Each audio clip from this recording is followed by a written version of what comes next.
네, 충남 공주시엔 백제 무령왕릉을 포함해 여러 왕의 무덤이 모여 있습니다. 무령왕릉 북동쪽의 무덤 4기는 도굴로 훼손돼 100년 가까이 이름 없는 무덤으로 남아 있었습니다. 이 중 2호분이 98년 만에 주인을 찾았습니다. 결정적 단서는 제조사 과정에서 나온 어금니 2점. 둘째 작은 어금니 같은 경우에는 교무도가 조금 거의 없었던 것으로 보아 10대의 청소년기의 치아가 아니었겠는가. 백제 21대 계로왕의 직계 후손 중 유일한 10대였던 23대 삼근왕입니다. 무령왕의 사촌이자 즉위 2년 만인 15살에 살해당한 비운의 왕입니다.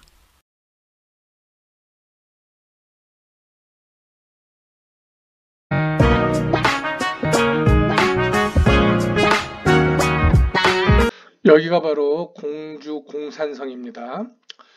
이 공산성은 굉장히 좁아요. 그리고 공주 자체도 굉장히 좁고, 여기 앞에 이제 공주강, 백강이 이렇게 흐르죠. 지금 이거 건너편에 이제 공주 여기 빌딩들은 이제 새로 지금 개발해서 이제 신도시가 된 거고, 원래 공주는 이 백강, 공주강, 이 금강 남쪽에 있는 곳인데, 이 우리가 알고 있는 이 공주 공산성 자체도 보면은요, 산성이면서 뭐냐면은 항구입니다. 항구. 바로 여기가 항구예요. 항구. 어떻게 돼 있냐면은 바로 여기 이 백강을 통해 가지고 여기가 항구로 와서 일종의 그 강을 따라서 수로를 이용하는 거죠. 항구고, 여기 이제 제일 한 바퀴 빙 돌면 요 위쪽이 이제 가장 높은 곳인데, 여기가 왕궁 추정지로 나와 있습니다. 이런 거 보면은 그 일본 성도 보면은 제일 높은 곳에 이렇게 천수각들이 이렇게 있지 않습니까? 일본 성 같은 경우에. 그럼 아마 공산성도 그 비슷하지 않았겠느냐, 이제 그렇게 생각을 합니다. 그래서 이제 이와 똑같은 게 어디냐면 풍라토성도 마찬가지예요. 한성백제 같은 경우도 보세요. 앞에 한강이 이렇게 가르고, 여기는 바로 지금 뭡니까? 광나루 있죠? 광진나루라 그러죠. 광진나루. 포, 진 이게 뭡니까? 다 마포, 광진 이거 전부 다 항구래요. 항구. 그러니까 토성이면서 여기가 항구 역할에서 이 한강을 통해서 서해바다로 나가는 게 백제의 그 해상 물류죠. 해상 물류. 그리고 지금 공주를 가면은 발굴 조사를 많이 하고 있어요. 공주 공산성 그 꼭대기 쪽인데 이렇게 발굴 조사를 하는데, 제가 가봤을 때 이게 굉장히 좁기도 하고, 그 호족들 눈치도 보고 하려니 짜증이 나죠. 그러니 이제 성왕이 이제 공주에서 부여는 굉장히 평야 지역이 넓어요. 그쪽으로 이제 천도를 한 거죠. 자, 다시 처음으로 돌아간다면은, 백제가 신라한테 망할 수밖에 없었던 이유는 정치적으로 맨날 싸우고 왕이 죽고 그랬으니까. 이길 수가 있나? 신라는 똘똘 뭉쳐 있는데 백제는 맨날 왕이 신하들한테 죽임이나 당하고, 그러니 어떻게 이기겠어요? 자, 한번 봅시다. 여기도 요 윗부분은 사실 어떤 역사적 기록도 불분명해가지고 잘 얘기를 안 해요. 근데 이제 근초고왕 이후부터는 한국과 일본, 중국의 역사 기록으로 이제 같이 크로스 체크를 하면서 상당수 이렇게 객관적인 어떤 정확도가 유지가 되는 부분이 많이 있습니다. 자, 계로왕 같은 경우도 계로왕 신하가 이제 고구려에 망명해가지고 고구려군을 이끌고 와가지고 어떻게 보면은 자기 신한테 죽었어. 계로왕 또. 그 다음에 계로왕의 아들 문주왕 또 지방 그 호족한테 죽임당하죠. 삼근왕 또 여기 보세요. 75년 들어왔다가 77년 2년 만에 죽지. 여기도 77년에서 79년 2년 만에 죽지.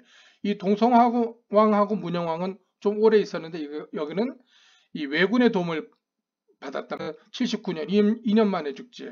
이 동성왕하고 문영왕은 좀 오래 있었는데, 여기는 이 왜군의 도움을 받았단 말이에요. 백그라운드가 일본이야. 제일동포 왕이니까 호족을 좀 누릴 수가 있었고, 그 다음에 이제 성왕은 이제 관산성 전투에서 그 신라군에 잡혀서 죽는데 이때 당시에 백제의 그 귀족들은 관산성 전투를 반대를 합니다. 그래서 어떻게 하냐면은 성왕이 그 신라를 공격하는 주력군을 선봉군을 누구를 삼냐면 왜군을 삼아요. 왜군을 주력으로 삼아서 신라를 공격한다고. 그 다음에 또 보세요. 해왕 같은 경우 이건 사비 백제인데 98년 즉위해서 99년에 죽어. 1년도 못하고 죽어. 법왕 보세요. 99년에서 600년. 1년도 못하고 또 죽어. 그러니 대가 완전히 끊기잖아요. 그죠? 그래서 이때 백제 귀족들이 왕을 어디서 데리고 오냐면 일본에 건너간 왕을 데리고 오면은 골치가 아파.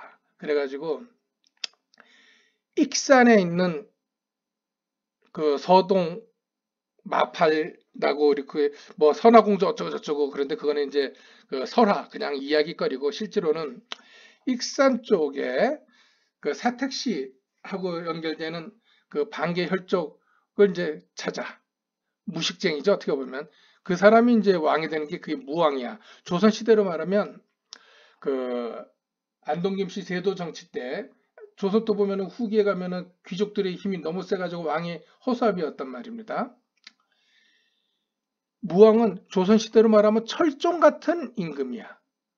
철종이 누구냐면 강화도령이잖아요. 강화도령. 그럼 무식한 아무것도 모르는 사람을 이 왕족의 피가 흐른다 해서 그냥 귀족들이 왕에 올려놓은 거예요. 무왕도 마찬가지 그 사람이거든. 이제 이 사람은 근거지가 어디냐면은 익산입니다. 익산. 그러니까 이 사람 무왕의 장인 사택시가 아마도 당시의 실권자였던 것 같다. 그러니 어떻게 되겠어요? 실질적인 행정 수도가 부여해서 익산 쪽으로 떠넘어오는 거야. 그럼 수도가 벌써 몇 번 바뀌는 겁니까? 한성백제에서 웅진으로 갔다가 그 다음에 또 부여로 왔다가 또 얼마 있지도 않아 가지고 또 바로 익산 쪽으로 또 옮기는 거야. 이 의자왕 같은 경우에는 무왕하고 관계가 친자 관계인지 아닌지 좀 헷갈려. 의자왕도 나이가 많이 들어서 왕이 돼요. 나이가 많이 들어서 왕이 되는데 막판에는 아마도 의자왕은 이 치매에 걸리지 않았을까 하는 생각을 저는 합니다. 어떻든 이 의자왕도 이 귀족 세력하고 사이가 안 좋아요. 왜? 삼국사기에 보면은 의자왕 말년에 보면은 의자왕의 아들들이 많았는데 귀족들이 한테 돌아가던 관직들을 전부 다 이 왕자들이 다 차지를 한다. 그래가지고 이제 귀족들이 엄청 불만이 많았다 하는 내용이 나옵니다. 그럼 전체적으로 봤을 때 정치적으로 불안정하고 왕이 맨날 몇 년도 못하고 죽임이나 당하고 왕하고 귀족들 간에 맨날 싸우고 계속 그랬다. 계속. 그러니 신라한테 어떻게 이기겠어요? 근데 요 시기에 신라는 아주 똘똘 뭉친단 말입니다. 백제가 막 정치적으로 불안정하고 맨날 신권이 왕권은 축소가 돼가지고 허수아비고 귀족들이 지 마음대로 다 해버리고 하니 백제는 엉망진창인데 신라는 중앙집권을 해가지고 그냥 착착착 나가니 당연히 전쟁 나면은 어떻게 되겠어요? 귀족하고 왕하고 따로따로 노니 백제가 전쟁에서 이길 수 있겠어요? 그리고 또 하나 더 얘기하자면 백제 부흥운동도 말이죠. 왜 망하냐면은 의자왕의 아들이 누굽니까? 부여융이야. 근데 부여융은 의자왕하고 같이 당나라로 끌려갑니다. 끌려가니까 왕이 없잖아. 그래서 이제 급하게 이제 일본에 이제 인질로 가 있는 부여풍이 이제 왕으로 이제 백제를 부흥하게 시키겠다고 돌아옵니다. 그런데 문제가 뭐냐? 기존의 부흥운동을 하면서 이제 당나라와 신라하고 잘 싸우던 토착 백제 부흥군하고 이 일본에서 건너온 부여풍이 세력하고 알력이 생긴 거야. 그러니까 똘똘 뭉쳐서 신라하고 백제 당나라에 맞서 싸워도 시원찮을 마당에 일본에서 다시 귀국한 세력, 이 부여 풍의 세력하고 기존에 그 부흥운동 하던 세력하고 서로 이제 또 싸우게 되니까 어떻게 되겠어요? 결국은 그래서 백제는 완전히 역사에서 사라지게 되는 겁니다. 우리는 역사 공부를 할 때 몇 년대에 뭐가 있었다가 중요한 게 아니라 이러한 내력을 알아야 된다는 겁니다. 그래서 제가 오늘 좀 긴 시간을 할애해서 이렇게 말씀을 드렸습니다. 끝.